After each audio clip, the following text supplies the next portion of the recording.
हल्ला मत मचा, अभी खोल रही हूं। और वो जिसको सब लोग काकी कहते थे, वो सीधी खड़ी हुई चलते हुए आई। उनको आश्चर्य हो गया कि इसका कूल्हा कैसे ठीक हो गया, ये तो कई महीने से खिसट के चल रही थी, ये कैसे हो गया। कहा माँ ये कैसे हो गया।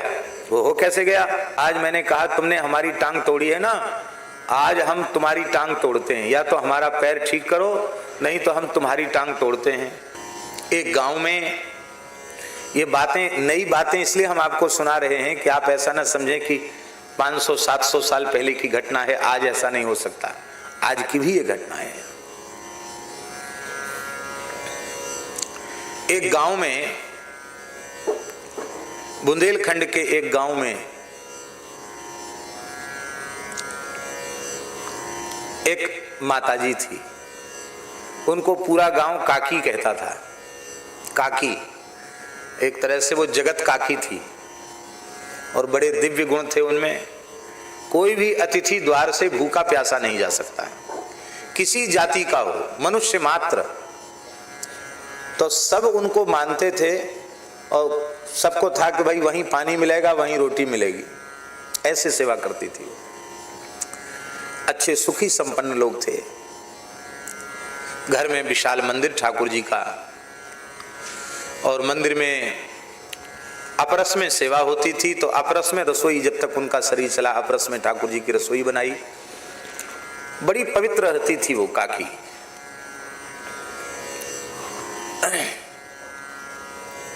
सत्य घटना सुना रहे हैं आपको, जो मेरे सामने घटी हुई घटना। तो वो रात्रि को गर्मी में अपने घर की छत पर सोई थी, एक मंजिली छत था, पर वो भ्रम हो गया और वो सीधे जीना से उतरना भूल करके वो सीधे उतर गई, तो नीचे फर्श पर गिरी, कम से कम 12-13 फीट ऊपर से। तो लगभग 82-83 वर्ष की आयु, और उस आयु में इकहरा शरीर, और ऊपर से गिर गई, नीचे पक्का फर्श, तो स्वाभाविक ये कूल्हा टूट गया। उनको झांसी मेडिकल हॉस्पिटल ले गए। डॉक्टरों ने कहा, उनके परिवार के लोग भी वहाँ थे उस हॉस्पिटल में, अच्छे पद पर थे, चिकित्सा में कोई कमी नहीं की गई, पर डॉक्टरों ने कहा कि अब ये इतनी बुजुर्ग हैं और इनका शरीर इकहरा है, इनका ऑपरेशन अब ज़्यादा संभव नहीं है, ऐसे इनकी सेवा करो। अब वो ठाकुर जी को गाली देने लगी। चतुर्भुज भगवान का मंदिर है, अपनी गांव की भाषा में गाली दे ठाकुर जी को, खूब गाली दे। उनके पुत्र थे, वो कहें कि माँ तुमको क्या हो गया, जीवन भर तो भजन किया, सेवा की, और मरने का समय आया तो भजन छोड़ के ठाकुर जी को गाली देती हो। तो कहती मैं गाली नहीं दूंगी और क्या आशीर्वाद दूंगी, हमने बचपन से तो इनकी सेवा की, और इन्होंने बुढ़ापे में हमारी टांग क्यों तोड़ दी, हमारा कूल्हा क्यों तोड़ दिया। और भगवान ने थोड़ी तोड़ा। बोले भगवान नहीं तो तोड़ा, हमारी बुद्धि में भ्रम पैदा क्यों किया। हमारी बुद्धि में भ्रम हुआ, हमने समझा जीना है और जीना था नहीं, गिर गई, भगवान नहीं तो गिराया, हम तो खूब गाली देंगे, अब भजन नहीं करेंगे। एक दिन वो कैसे कैसे खिसक खिसक के अंधेरे में ही सवेरे 4 बजे उठ के, बीच में एक गली थी, गली को पार करके कैसे पता नहीं घिसट घिसट कर मंदिर में चली गई। वो घर में ही, घर का मंदिर था, तो पता था चाबी कहाँ रखी जाती है। चाबी से उन्होंने मंदिर का गर्भगृह खोल लिया, मंदिर के भीतर चली गई, और बिना नहाई तो थी ही नहीं, बिना नहाई भीतर चली गई, और भीतर से मंदिर बंद कर लिया, गर्भगृह। उनके पुत्र स्नान करके बाहर आए तो उन्होंने देखा कि मंदिर तो खुला, ताला। घबरा गए कि चोरी तो नहीं हो गई मंदिर में, ताला कैसे खुला हुआ है। देखा तो मंदिर भीतर से बंद है। खटखटाया, ए हल्ला मत मचा, अभी खोल रही हूं। और वो जिसको सब लोग काकी कहते थे, वो सीधी खड़ी हुई चलते हुए आई। उनको आश्चर्य हो गया कि इसका कूल्हा कैसे ठीक हो गया, ये तो कई महीने से खिसट के चल रही थी, ये कैसे हो गया। कहा माँ ये कैसे हो गया। वो हो कैसे गया, आज हमारी खूब जोर की लड़ाई चतुर्भुज भगवान से हुई। आज मैंने कहा तुमने हमारी टांग तोड़ी है ना, आज हम तुम्हारी टांग तोड़ते हैं, या तो हमारा पैर ठीक करो नहीं तो हम तुम्हारी टांग तोड़ते हैं। तो बोले हमने जैसे ही, ध्यान से सुने, जैसे ही हमने चंदन घिसने वाला पत्थर उनकी टांग तोड़ने के लिए उठाया, सोई चतुर्भुज भगवान ने मेरा हाथ पकड़ लिया। बोले काकी हमारी टांग मत तोड़ो, तुम्हारी टांग अभी ठीक कर देते हैं। तो बोले ऐसे ऐसे करके मालिश किया भगवान ने और हम ठीक हो गए। महाराज मेला लग गया था उस माई के दर्शन के लिए, हमारे पूज्य गुरुदेव ही पधारे, हम भी गए और उस माता के मुख से सारी घटना को सुना। कई वर्षों तक वह जीवित रही। हमने महाराज जी से पूछा कि ये कैसे हो गया, कोई बहुत ऊंची साधना तो उसकी नहीं। महाराज जी बोले साधना कुछ भी हो, वो भोली भाली मैया, उसके मन में यह विश्वास है कि ये पाषाण की प्रतिमा नहीं है, ये साक्षात भगवान है। तो ये भगवान चतुर्भुज नाथ हैं और सब लोग कहते हैं कि करने कराने वाले भगवान हैं, पर कहते हैं विश्वास नहीं करते। तो उसका विश्वास है। वो कहती टांग तोड़ने वाले भी भगवान ही है, क्यों तोड़ी हमारी टांग, हम तुम्हारी तोड़ देंगे। पर ये कथा सुनकर आप लोग ऐसा मत करने लग जाना, हाँ, क्योंकि आप लोगों का ऐसा विश्वास सबका संभव नहीं हो सकता है। ये आज भी ऐसी घटनाएं घट रही हैं। आप भगवान पर विश्वास करो, सब कुछ भगवान लीला आज भी करने के लिए तैयार है। बाबा ऋषिकेश की सत्य घटना, एक सन्यासी महात्मा, ये स्वर्गाश्रम की तरफ रहने वाले, ये संतों की कुटियाएं बनी हुई ना इधर, स्वर्गाश्रम गीता भवन इधर इसी तरफ। एक संत कुटी में एक विरक्त महात्मा रहते थे, सन्यासी महात्मा थे। उनका व्रत था, वे द्रव्य का स्पर्श नहीं करते थे, पैसा नहीं छूते थे और किसी से कभी कोई याचना नहीं करते थे। आकाश वृत्ति से जो कुछ उनको अपने आसन पर मिल जाए उसी से वो निर्वाह कर, बहुत अच्छे महात्मा थे। किसी को कहते भी नहीं थे कि हमको अमुक वस्तु की जरूरत है। भोज भंडारे में जाना, भेंट दक्षिणा लेना, ये तो कोसों दूर की बात थी, एकदम फक्कड़ थे। तो किसी भगत ने उनकी आंख बनवा दी, मोतियाबिंद था, आंख बनवा दी। आंख बन तो ठीक गई, लेकिन चश्मा जरूरी था, चश्मा के बिना काम नहीं चल सकता था, चश्मा लगाते थे। तो गंगा पार करके पल्ली पार गए, शिवानंद घाट है ना उधर गए। तो वहां आज भी ऋषिकेश में नौका वाले इतने अच्छे भले हैं कि साधु महात्माओं से पैसा नहीं लेते। वो चले गए उस पार, उधर से आ रहे थे तो कोई सत्संग हो रहा था, उसमें कथा सुनने गए थे वो महात्मा जी। तो रास्ते में जैसे नौका में बैठे थे, बीच में मन में आया कि गंगा जी की बीच धार से आचमन लें। तो जैसे आचमन लेने के लिए हाथ झुकाया, सो चश्मा उनका गंगा जी में चला गया, गिर गया चश्मा बीच धार में। कहा भी उन्होंने मेरा चश्मा गिर गया, अब कहाँ चश्मा मिले, तो गया इस पार आकर बैठ गए।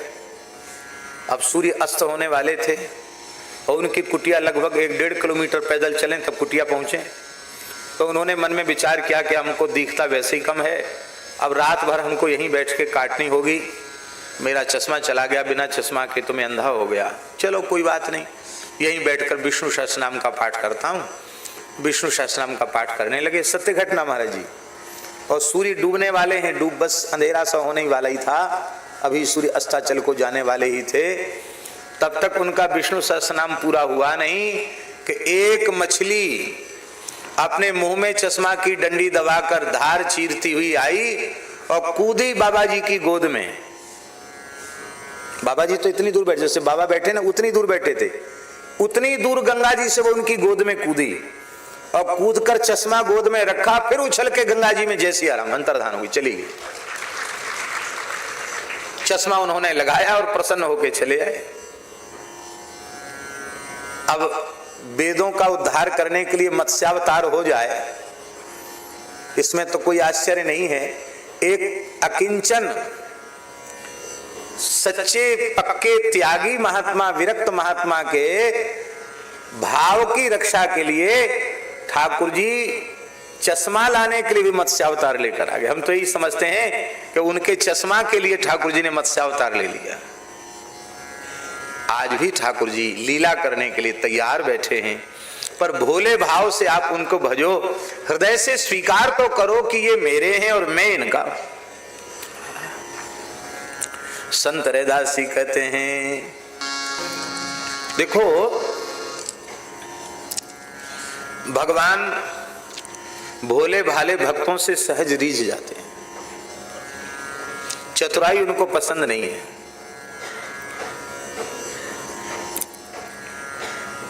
ज्यादा चतुर चालाक लोगों के कल्याण में संदेह रहता है, साधन करने पर भी। वो साधन करते हैं पर जब तक चतुराई नहीं छोड़ते हैं तब तक कल्याण में कसर रहती है। हमारी चतुराई, हमारी ज्यादा बुद्धिमानी ही हमारा कल्याण होने में बाधक बन रही है। हम सीधे साधे सरल हो जाएं, निश्चल निष्कपट हो जाएं तो हमारे कल्याण में संदेह क्या है। हम ये बात नहीं कहते कि पढ़ना लिखना नहीं चाहिए, पर हमने प्रामाणिक महापुरुषों से सुना है कि पढ़े लिखे, ज्यादा पढ़े लिखे लोगों के कल्याण में तो फिर भी संदेह रहता है, पर भोले भाले बिना पढ़े अनपढ़ इनके कल्याण में संदेह नहीं रहता। क्योंकि ज्यादा पढ़े लिखे लोग, उन्हें अपनी विद्या का, अपने ज्ञान का बड़ा अहंकार होता है और हर बात को वे तर्क की कसौटी पर कसते हैं, फिर विचार करते हैं कि ये पालनीय है कि नहीं। इसी में उनका जीवन चला जाता है, ऊहापोह में उनका जीवन चला जाता है। भोले भाले लोग, उनको जो कह दो उसी में वो विश्वास कर लेते हैं।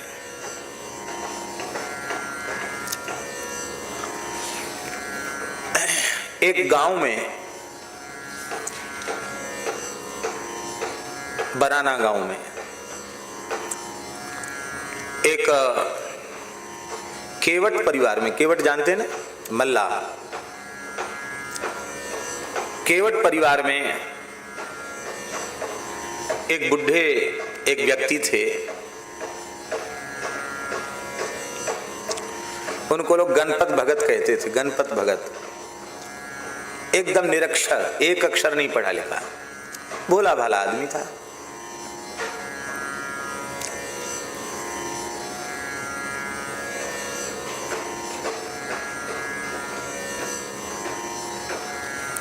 कौन नहीं जानता है कि तुलसी भगवान का स्वरूप है। कौन नहीं जानता है कि पीपल साक्षात नारायण का स्वरूप है। कौन नहीं जानता है कि बट का वृक्ष साक्षात शिवरूप है, बिल्व वृक्ष साक्षात लक्ष्मी का स्वरूप है। सब लोग जानते हैं, सत्संग में सब सुनते हैं, पर उस भोले व्यक्ति ने केवल जाना ही नहीं, मान लिया। और ये घटना जिस व्यक्ति की हम सुना रहे हैं वो बहुत लंबे समय तक हम लोगों के साथ रहा हुआ व्यक्ति। गरीब आदमी, छोटा सा खेत, कैंसर हो गया उसको पेट में भीतर। पहले तो कहा अल्सर है, बाद में वो अल्सर ही कैंसर प्रमाणित हो गया। गरीब आदमी था, इलाज नहीं करा सकता था। बंबई ले जाओ, वहां ले जाओ, वहां ले जाओ। लड़के बच्चे बोले हमने तो दिल्ली तक नहीं देखा, बंबई कहां से ले जाए, हमारे पास पैसा नहीं है, इलाज नहीं करा सकते। अपना मकान, अपना खेत बेच दें तो भी इलाज नहीं करा सकते, धनी नहीं। वो व्यक्ति बोला, हमारे महाराज जी का शिष्य था, वो व्यक्ति बोला अपने बच्चों से कि हमको हॉस्पिटल नहीं ले जाना, क्या हमको खेत पे ले चलो। क्यों?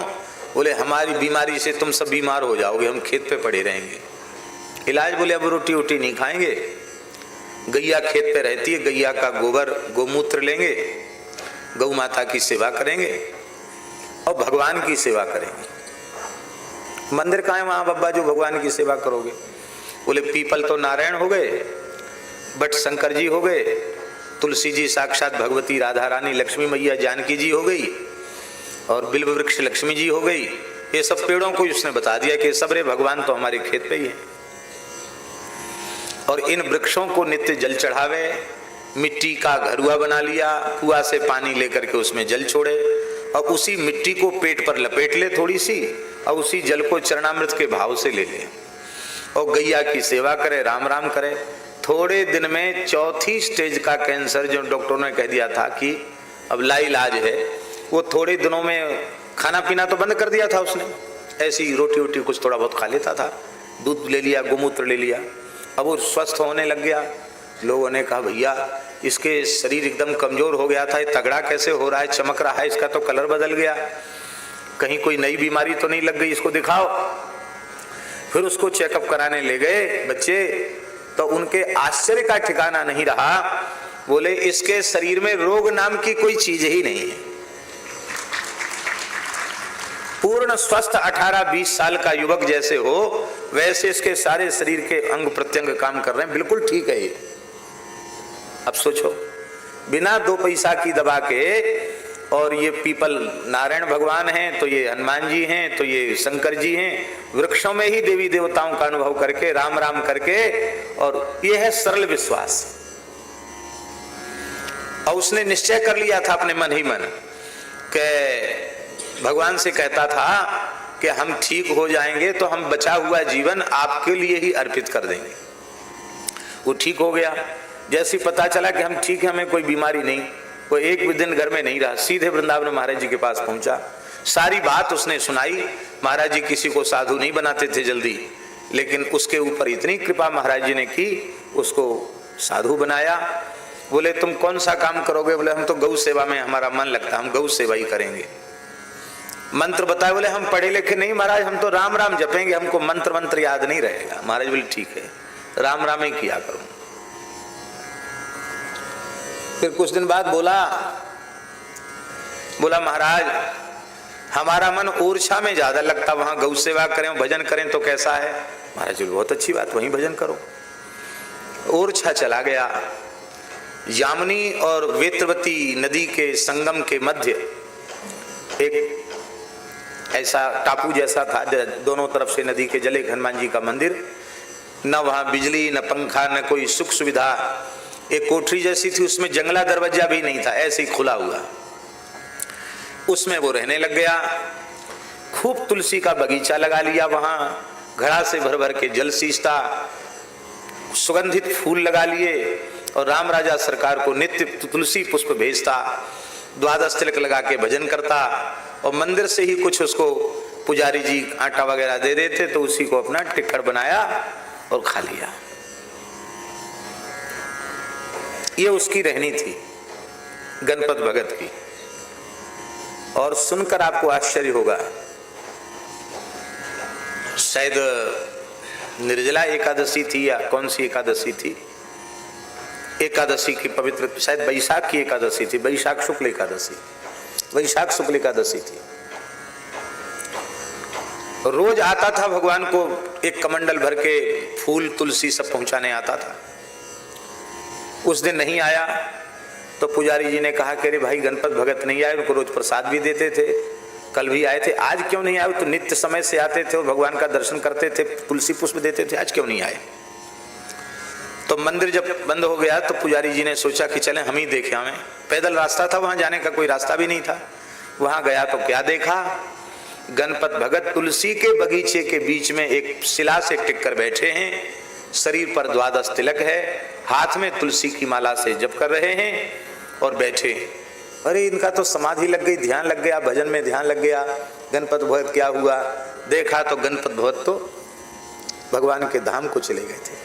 ऐसी गति आपने सुनी कि तुलसी के बगीचे में बैठा हो, पवित्र नदी के संगम के बीच के टापू पर बैठा हो और 12 तिलक लगे हो, हाथ में तुलसी की माला हो, जप कर रहा हो और जप करते करते भगवत धाम चला जाए। महाराज एकदम गरीब और भोला आदमी था, उसका भंडारा तमाम लोगों ने किया गणपत भगत का। और महाराज जी ने कहा पंडित जी ज्यादा चतुर चालाकों के कल्याण में संदेह, ऐसे भोले लोगों के कल्याण में संदेह नहीं रहता। सतगुरु कबीर साहब इसके प्रमाण हैं। मसी कागज छुओ नहीं और कलम गही नहीं हाथ। और न जाने कितने पढ़े लिखे लोग कबीरदास जी की वाणी पर पीएचडी कर चुके हैं, डीलिट कर चुके हैं, फिर भी उनकी वाणी के कितने अंश ऐसे हैं जिनका अर्थ कोई महान तत्वज्ञानी ही लगा सकता है। पढ़ा लिखा व्यक्ति अपने बौद्धिक पुस्तकीय ज्ञान के बल से कबीरदास जी की वाणी का अर्थ नहीं लगा सकता। भोलेपन से ठाकुर जी रीझ जाते हैं।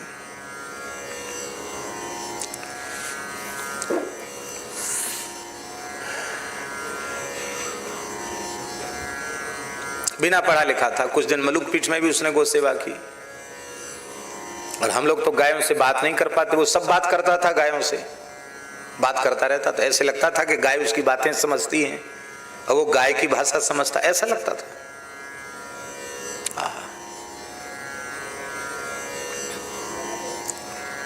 कहत कबीर सुनो भाई साधो, मैं तो हूं विश्वास में, मोह को कहां ढूंढो रे बंदे, मैं तो हूं तेरे पास में।